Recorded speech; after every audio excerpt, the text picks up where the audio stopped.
Insider Chad Ford said that Knicks rookie Kristaps Porzingis has a shot at being a top 10 player in the league and that New York absolutely needs to build around him. Ford also said it might make sense for the Knicks to move even more boldly into planning for their long-term future, and that could mean trading Carmelo Anthony for future talent. Stephen A. Wow. This is a new development. Wowzers, yes. Should the Knicks build around Porzingis? Hell no. Hell no. All right, let me be very, very clear, okay? Because we work with people here. Some of the times they do polls, they write articles, just like we say things they don't agree with. They say and do things we don't agree with. Ain't gonna call nobody out. Everybody's entitled to their opinion. I think Porzingis is talented. I think he's got a future. I think he's got a chance. But to trade Carmelo Anthony, their best player, is asinine. That's number one. Number two, and more importantly, you know what really bothers me that no one is seeing a big picture about? Okay. Phil Jackson's being let off the hook. Phil Jackson, when I went off about Porzingis, it was not because he could not play. It was because he was perceived as being a project that would be ready to produce in 3+ years. That was what we were told. I didn't see him. He was playing in Europe. I never saw the guy play. Yeah. What I was saying was, wait a minute. You the $12 million a year man. You ain't come here for no building project. Sam Hinkie's doing that in Philadelphia. You ain't coming. Yeah, I guess sure. We need to look at him. We need to talk about the Philadelphia 76ers. I mean, it's ridiculous. But we'll get into that later. What I'm saying is this. Phil Jackson was brought to New York because he's Phil. Yeah. You are the guy that can sit out there in free agency. If a LaMarcus Aldridge is leaving Portland, he's supposed to be thinking about you because it's Phil. If a Kawhi Leonard was a free agent in San Antonio, even though it was better for him to stay there and all of that stuff, he's supposed to at least consider it because it's you. Greg Monroe is not supposed to go to hell in Milwaukee instead of you coming in. This is what Phil Jackson was brought here for. And the fact that everybody just glosses over it, now that he's getting hired, he gets to sit in the cut, chilling like it's nobody's business, like he's a regular GM making $1.5 to $2 million. This man is getting paid $12 million. And all you got is this, a 5-year plan? Magic, okay. Sorry. No, I'm not buying that. Okay, but no. Chad Ford was on record before the draft. The Lakers should have taken Porzingis at number 2, and I think he was right. Well, listen, Porzingis is not 5 years away from being pretty good in this league. He's already pretty good. He might be the rookie of the year this year. I don't think that's saying much. Well, you've got to embrace that. You got to say, well, at least we got that. Well, again, don't get me wrong. Porzingis is, I like what I've seen. Yeah. And I'm not knocking Phil for it in that regard. What I'm saying is, I don't want to hear about a 5-year rebuilding plan. We don't need you at $12 million a year if that's what you're doing. You're supposed to, that's what I work, I can live with that. All right. That's what I want to hear. I want to hear 5 years. Do I look like I got 5 years? Okay, but I'm seeing Dirk who can play some defense. That's what this kid is. No? Dirk? Yeah. Did you just say Dirk? I did say it. I just said it. Oh, you just insulted Dirk Nowitzki? Yeah, I didn't insult him. Knicks rookie with at least 3 double-doubles in his first 7 games since 20 years old. Ewing. He's 7'3" and can move. He better do something. We got to move on. Wes Welker had finally found a place to play, and we'll tell you where it is after the break.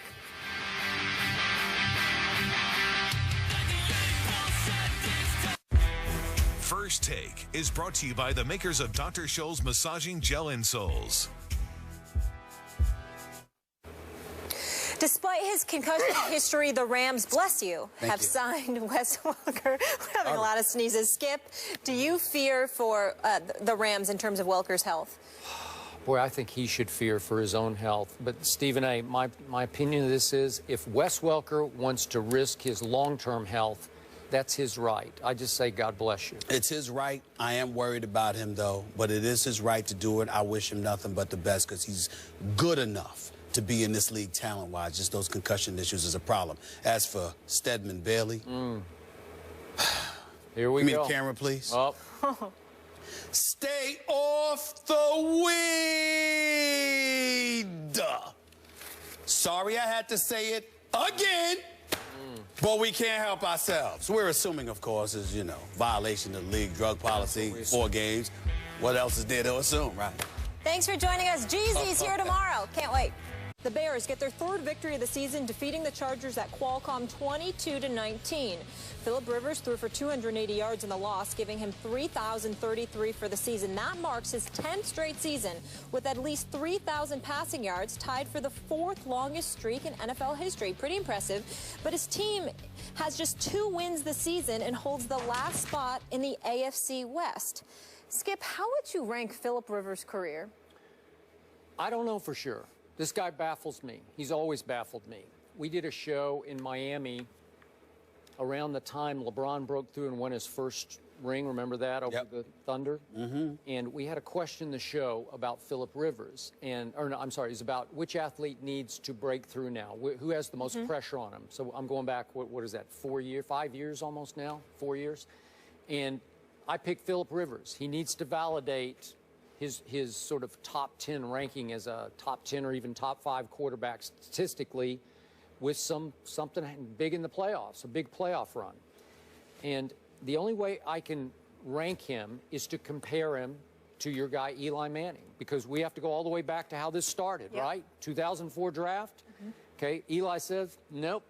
The Manning family says, nope, to San Diego. No, we don't want San Diego. We want to be in the Big Apple. You know, we want to play for the Giants. That's right. Smart move. They force a trade, and so the Chargers get Philip Rivers effectively, and they get picks with which they took Sean Merriman and Nate Kading, the kicker.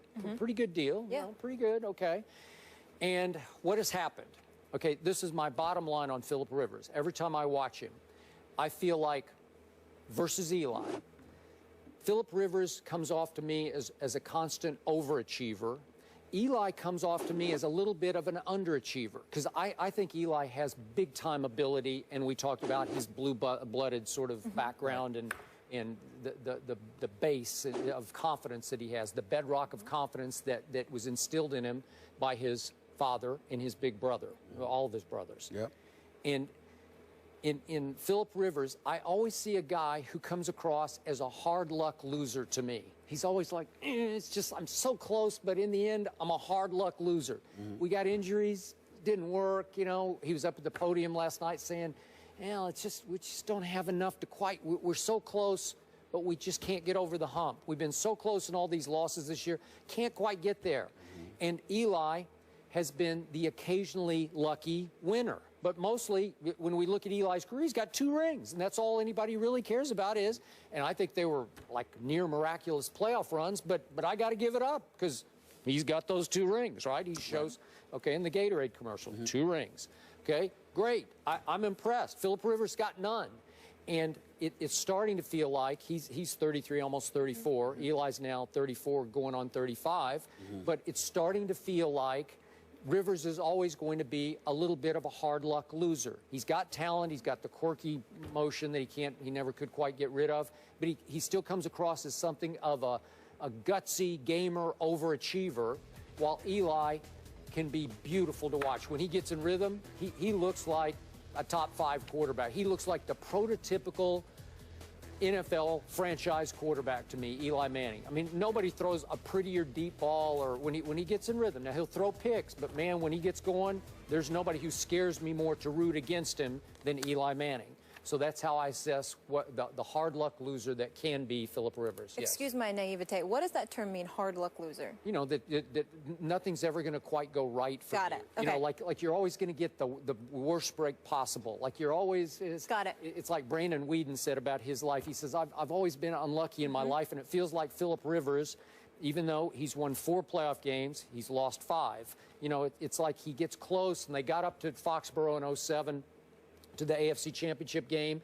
And then I'm not sure what happened to LaDainian Tomlinson, but he got into it with North Turner, and they had some conflict going on, and it just wasn't quite right. And it was Tom Brady, and that's as close as you're ever going to get. And then Tom Brady went on to lose to Eli in the Super Bowl.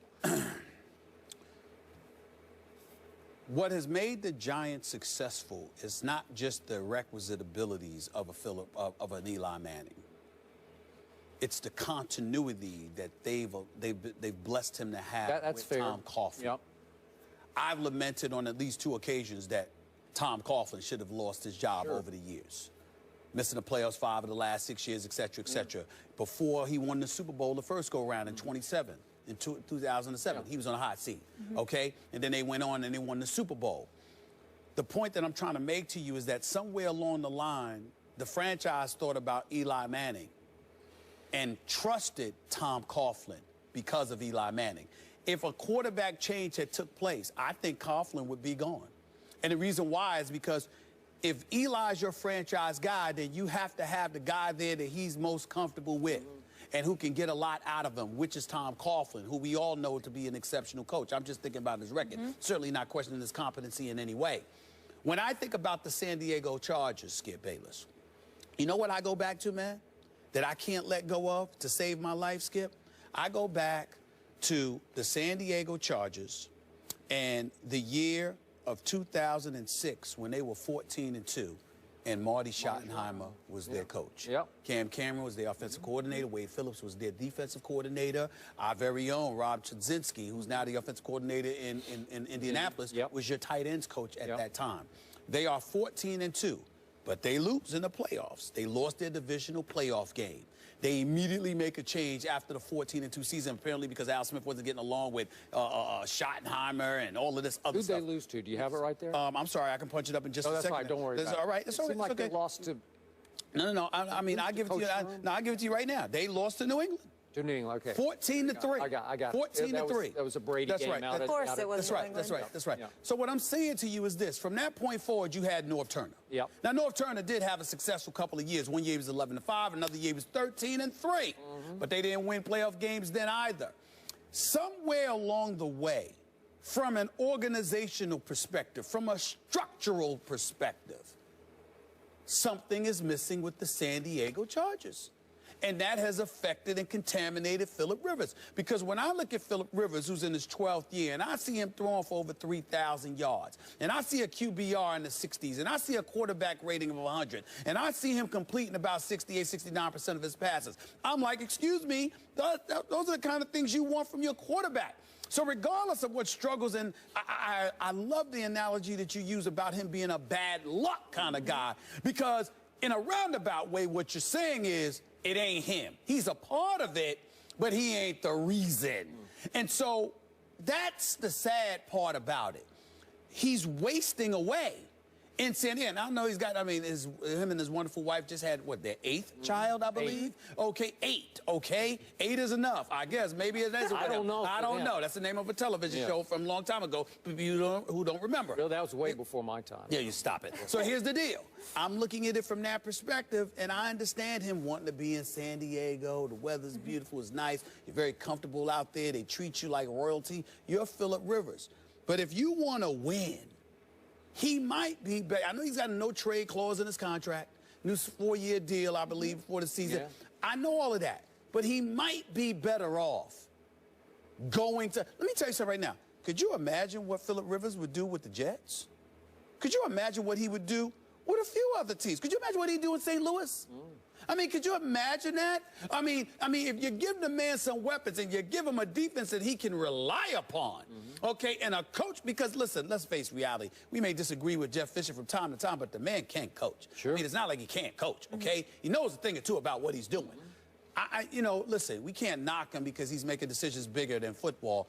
It's about his family. But strictly from a football perspective, I think San Diego has proven they're not worthy of him. They're not worthy of him. Well, to your point, bottom line, Eli versus Rivers. Eli. Eli's thrown 62 more career interceptions than Phillip Rivers. Wow. And one more. And still one more. I know. It's unbelievable that trade even happened back in the day. Moving on, Kevin Durant returns home tonight to play the Wizards. How should the fans greet the soon-to-be free agent? That's the discussion on the other side.